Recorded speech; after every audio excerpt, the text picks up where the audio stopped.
wanted to say thank you. Thanks for having me out, showing me what Oregon lacrosse is all about. You guys have a really good thing here in Oregon, and it's kind of on you right now. All the guys sitting up on this hill, you're going to decide where Oregon lacrosse goes from here. You've got the Connor Martins and the T-bombs and some people kind of paving the way. So now you get to this point where I was about your age. We didn't have lacrosse camps in Ohio. It hadn't become what it is now. But I was told that, okay, some of the guys at your high school, they've started to pave the way, right? They were getting looks. One of them went to North Carolina. One of them went to Butler. Kid went to Notre Dame. Kid went to UMass. And they're all from my high school when I was about 7th grade, which is when I started playing lacrosse. That was when I first had my first game. You guys have that now. So it's kind of, you get to the point where like, okay, no excuses, right? Some guys have made that bridge to the East Coast, right? There's also some really good lacrosse being played out west. So, what do you got to do? Obviously, you got to come to camps like this, right? You got an excellent staff from the East Coast, West Coast, all over. You got to put your time in alone, right? Practice is where your team gets better. The wall and the weight room is where you get better, right? You can't come to practice with your own agenda. You can't come to practice and say, today, I'm going to do this, because your coach, he's worried about getting your team better, not necessarily about just worrying about getting you better today. That's kind of on you.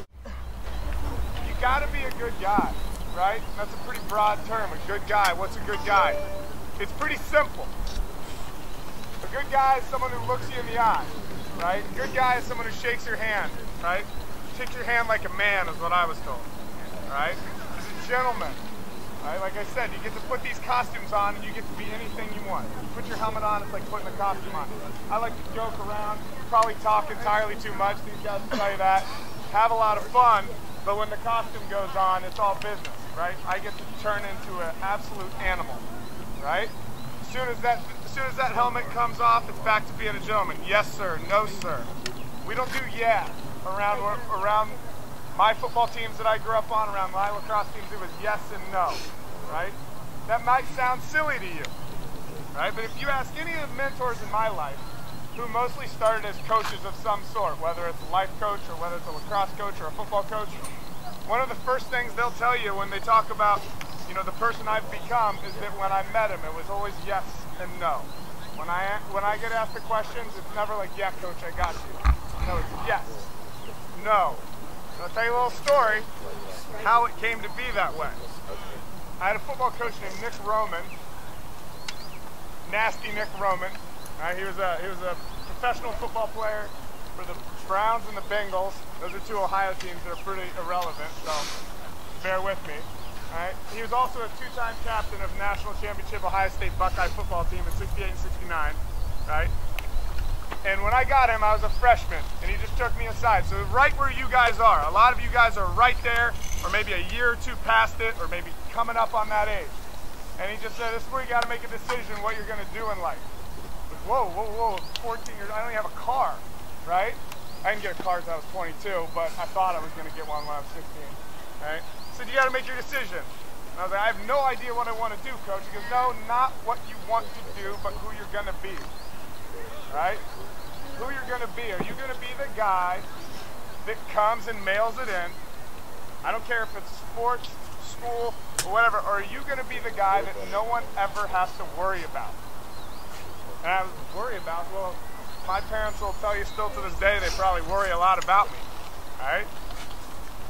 But what do you mean by, what is not worry about me? It basically means that you're going to be there when you say you're going to be there. You're going to follow through on what you do for your team, for your family, for your friends, and someday for your wife, right? You're going to be there. And then when you are there, what are you going to do? Are you going to look me in the eye? You're going to say yes, you're going to say no, or you're going to say yeah and kind of let it roll off your back, right? All this stuff happens, my life. I say yeah maybe to Coach Roman 1 or 2 times, wham, drops on me. Back then in Ohio, I think you were allowed to hit kids, right? All this leads up to one point, 2003 National Championship Week, all right? I'm excited. My dream came true. I almost played football at Ohio State. That fall, Ohio State wins the championship. I'm at Virginia, the best school in the world. Sorry, guys. Best school in the world, in my opinion, and I haven't won one. But Maurice Claret and some of these guys that were getting recruited around where I was, they won the football championship, and I'm sitting here like, okay, the pressure's on. I get 2 more chances at this. 2 weeks before the championship, Nick Roman dies. Right? My mentor, the guy who taught me how to be an athlete, the guy who taught me how to be a man, right?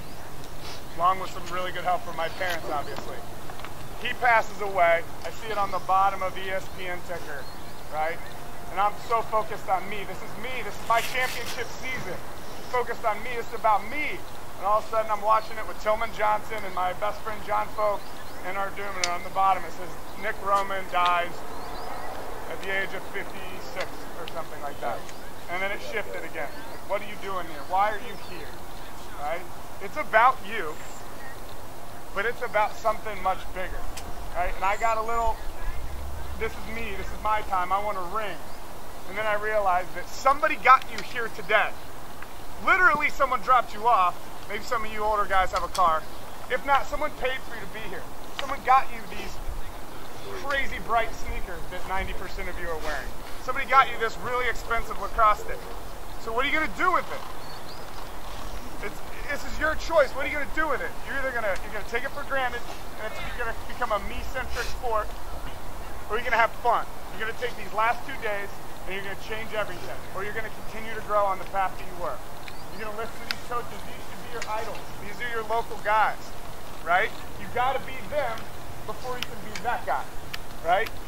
And that guy had to be them before he became Joel White, all everything, one of the best athletes in the world. So it starts today. Ask your coach a question. Pick your head up a little bit.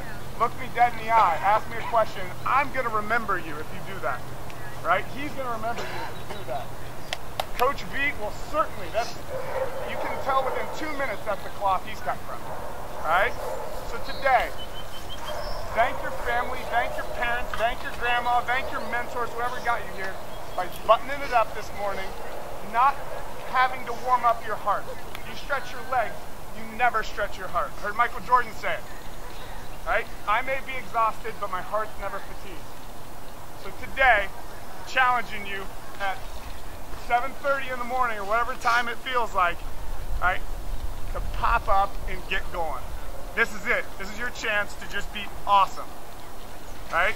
I believe in you. That's why I'm here. That's why all these guys are here. And we're going to have a blast, and you'll be amazed how much fun you'll have when you bring enthusiasm to everything you do, all right? So I say we button up, knock each other around, and have a good morning.